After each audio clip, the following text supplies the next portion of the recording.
తాకట్లో ఉన్న బంగారాన్ని విడిపించి ఆ రోజున మార్కెట్ ధర కట్టి మిగిలిన డబ్బును మీకు అందిస్తుంది Kommuri gold. Do with films. ఆ రోజు మీరు స్టేజ్ మీద అడిగిన క్వశ్చనే నేను వాల్తేరు వీరయ్య మూవీ రిలీజ్కి ముందు ప్రెస్ మీట్లో చిరంజీవి గారిని అడిగాను. క్వశ్చన్ అడిగాను, అంటే ప్రతి మనిషిని ముందుకు నడపడానికి నిద్రలేసిన తర్వాత ఒక డ్రైవింగ్ ఫోర్స్ కావాలి. నేను ఇది అచీవ్ చేయాలి, నేను ఇది సంపాదించాలి, నేను ఇది గెలవాలి, ఇలా ఉంటుంది సార్. లైఫ్లో అన్నీ చూసేశారు, అన్నీ చేసేసారు, మీరు చూడని హిట్లు లేవు, మీరు కొట్టని రికార్డులు లేవు, మీరు వేని డ్యాన్స్ లేదు, మీరు చేయని ఫైట్ లేదు. ఇంకా ఆ రోజు ఆయన ప్రెస్ మీట్కి లేట్ అయిపోతుందని హోటల్లో పరిగెడుతున్నారు ఆయన. నేను అది చూశాను, బయట మేమందరం బయట ఉంటే ఆయన వస్తే లోపలికి వెళ్దామని వెయిట్ చేస్తున్నాము. ఆయన హోటల్ లోపలికి పరిగెడుతున్నారు. అబ్బా ఏంది ఈ మనిషి అవునా, నాకు అది అడగాలనిపించింది. సినిమా గురించి కాకుండా ఏంది సార్ మీ డ్రైవింగ్ ఫోర్స్ అంటే ఆయన చెప్పిన ఒకటే ఒక సమాధానం, నా సినిమా చూసే ఫ్యాన్స్, నా సినిమా చూసే ఆడియన్స్, వాళ్ళు నా సినిమాకి వచ్చిన తర్వాత వాళ్ళకి మళ్ళీ వాళ్ళ చిరంజీవే కనిపించాలి, ఎక్కడా తగ్గకూడదు. మీరు ఇప్పుడు ఆయన అలాంటి ఆన్సర్ ఇచ్చారు కదా, which is so true. I tell you why how truthful that person is. నేను మీకు చెప్తా. మా శంకర్ వరప్రసాద్ సినిమా హిట్ అయింది, రైట్? ఒక 1 వీక్ తర్వాత సక్సెస్ మీట్ అయిపోయింది ఆవాస హోటల్లో. తర్వాత వీఆర్ ఇన్వైటెడ్ టు చిరంజీవి గారి ఇల్లు. Okay, right.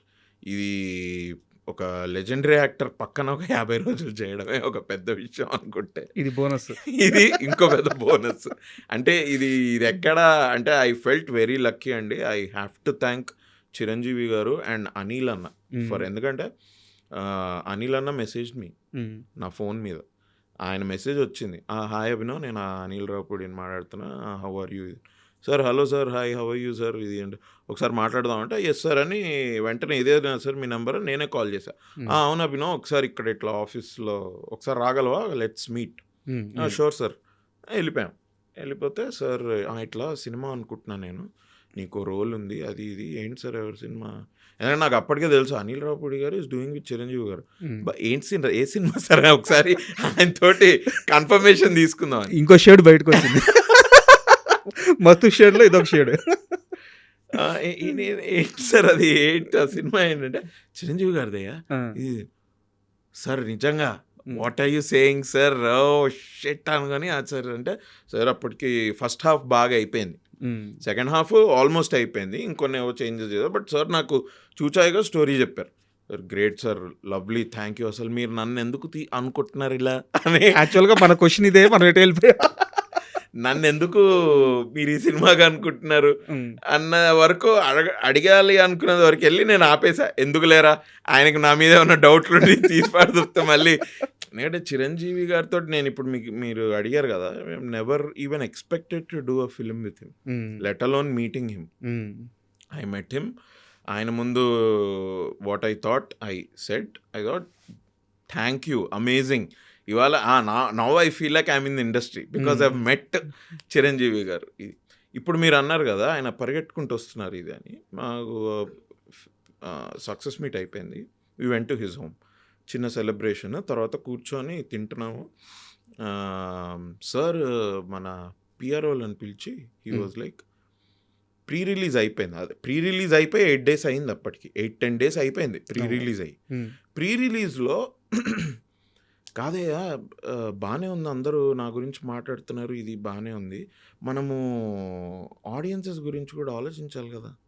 ఆ ఈవెంట్ అయిపోయేసరికి 10 అయింది, 10:15, 10:30 అయిపోయింది. ఇప్పుడు అందరికన్నా లాస్ట్ నేను మాట్లాడాలి, ఇంతమంది వచ్చారు వినడానికి. ఈ ముందర మాట్లాడుతున్న వాళ్ళు ఉంటుంది వాళ్ళకి మాట్లాడాలని ఇది, బట్ వాళ్ళు కొంచెం స్పీచ్ తక్కువగా ఇచ్చుకుంటే త్వరగా నేను మాట్లాడేసి అయిపోతే, ఆడియన్సెస్ ఎక్కడెక్కడి నుంచో వచ్చారు మా ఫ్యాన్స్ అంతా ఆడిటోరియంలో 10:30 వరకు. 10:30కి మనం వదిలితే వాళ్ళు ఎప్పుడు వెళ్తారు ఇంటికి? ఇంటికి వెళ్ళే వరకు ఇంకా ఎంత టైం ఉంటుంది? పోనీ ఏదో అమీర్పేట, పంజగుట్ట ఓకే, వీళ్ళు ఎవరెవరో ఎక్కడెక్కడి నుంచో వచ్చారు, దిల్సుఖ్ నగర్, ఎల్బీ నగర్, కొంతమంది పక్క రాష్ట్రాల నుంచి వచ్చారు. వీళ్ళ పరిస్థితి ఏంటి? మనం అది ఆలోచించొద్దాం. మనం ఇంత ఆలోచించారు ఆయన. హీ సెడ్ దట్ అందుకే అగైన్ మైండ్లో పెట్టుకొని మా షీల్డ్ ఇచ్చే కార్యక్రమం అయింది కదా, మీరు నా స్పీచ్ చూడండి ఎట్లుంటుందో, 3 minutes వద్దు. ఎందుకంటే అగైన్ అది ఈవెంట్ పొడుగు వెళ్తోంది, మాకు తెలుస్తోంది, వద్దొద్దు అని because that's how much he cares about. మీరు అడిగితే క్వశ్చన్ మీకు చెప్పడం కాదు, దట్స్ వాట్ హీ డస్. ఆయన అదే చేస్తాం. అది ఆయన అదే హీ డస్ దట్. సో మీకు అదే ఆన్సర్ ఇచ్చారు. మీరు మీడియా, మీరు ఇంతమంది కూర్చున్నారు, కెమెరాలు ఉన్నాయని ఒకటి చెప్పి ఒకటి చేసే ఇది కాదు అసలు. ఎందుకే మీకు మీ క్వశ్చన్కి ఆన్సర్ దొరికిందా? ఏదండి? నన్నే ఎందుకు సెలెక్ట్ చేసుకున్నారు అనేది? లేదు నేను ఇంకా అది అడగలేదు కూడా. I thought let's just be happy with this experience and let me just enjoy working with Chiranjeevi garu. And అబ్బా 2025 పర్సనల్గా అంత మంచి ఇయర్ కాదు నాకు, but professionally this is one milestone year. 2025ని నేను డైరీ రాసే అలవాట్లేదు నాకు, కానీ రాస్తే 2025 నుంచి మొదలు పెట్టచ్చు. Such a wonderful time I had. Sir కూడా చాలా అసలు పాప నాకు అప్పుడప్పుడు అనిపిస్తుంటుంది, వాళ్ళ ఫ్యాన్స్ ఇంత పిచ్చి పిచ్చిగా దే లవ్ హిమ్ కదా. ఇట్లాంటి మూమెంట్స్లో మీరు చూస్తే మీరు ఇంకా ఏమనుకుంటారు చిరంజీవి గారు అంటే, షార్ట్ మధ్యలో సార్ పొద్దున వచ్చేసి వారు చిన్న చిన్న జోకులు వేస్తుంటారు. Sir sense of humour is next level.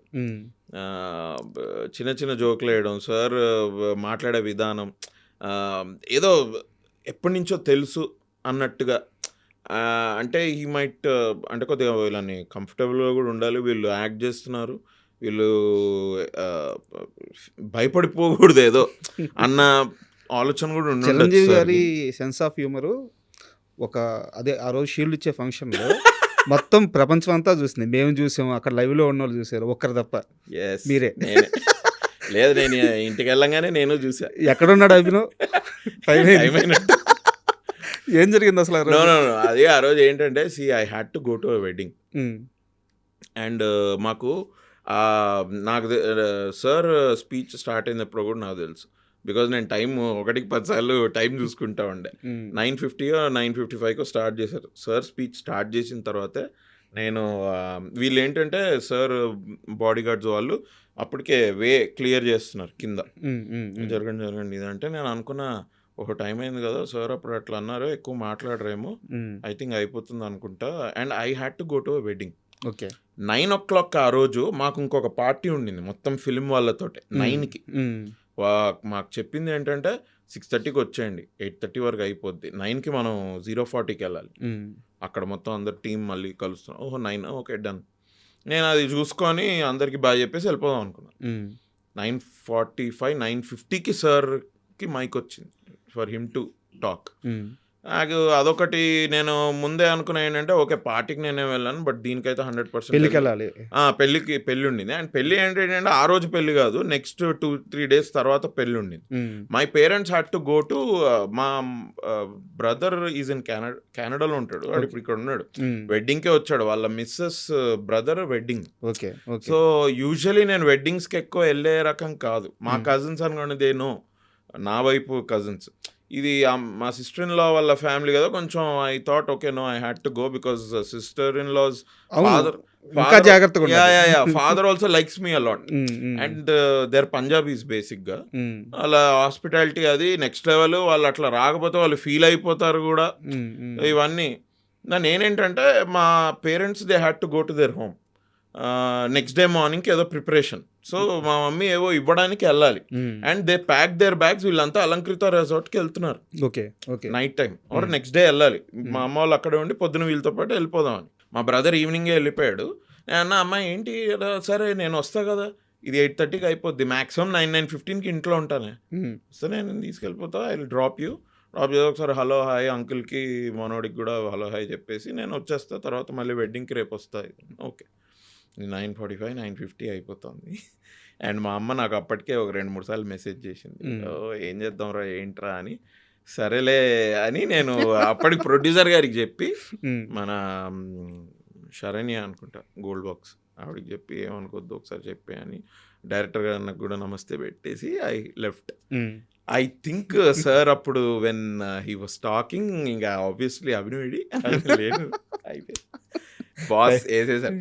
నేను మీకు అన్నిటికంటే పెద్ద ఇది చెప్తా, షూటింగ్ అంతా sir you see how what a man he is. First రోజు మార్నింగ్ అలాగని సార్ నమస్తే సార్ అని కాళ్ళకి దాని, yes my friend come my friend, ఏంటి ఎలా జరుగుతుంది అది రైట్ వైభవ్ ఎలా జరుగుతుంది అని అంటాను.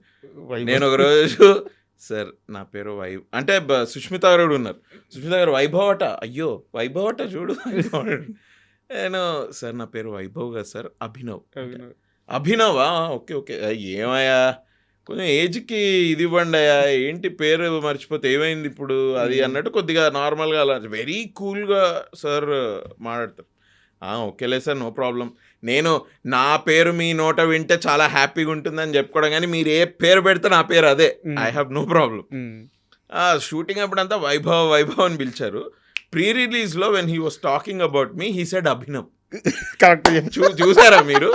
ఎందుకంటే ఇప్పుడు ప్రీ రిలీజ్లో కూడా గోలా ఇది అండ్ ప్రీ రిలీజ్ వరకు మేము షూట్ ఎప్పుడో అయిపోయింది మాది. 20-25 రోజులుగా నన్ను చూడని కూడా చూడలేదు. సో మీకు గుర్తు పెట్టే ఇది కూడా ఉండదు. సో అట్లా అనమాట. సార్ కూడా అసలు హీస్ 69-70 years ఏమో కానీ he's very active, young at heart. He's amazing sir, నిజంగా హీస్ వెరీ. బట్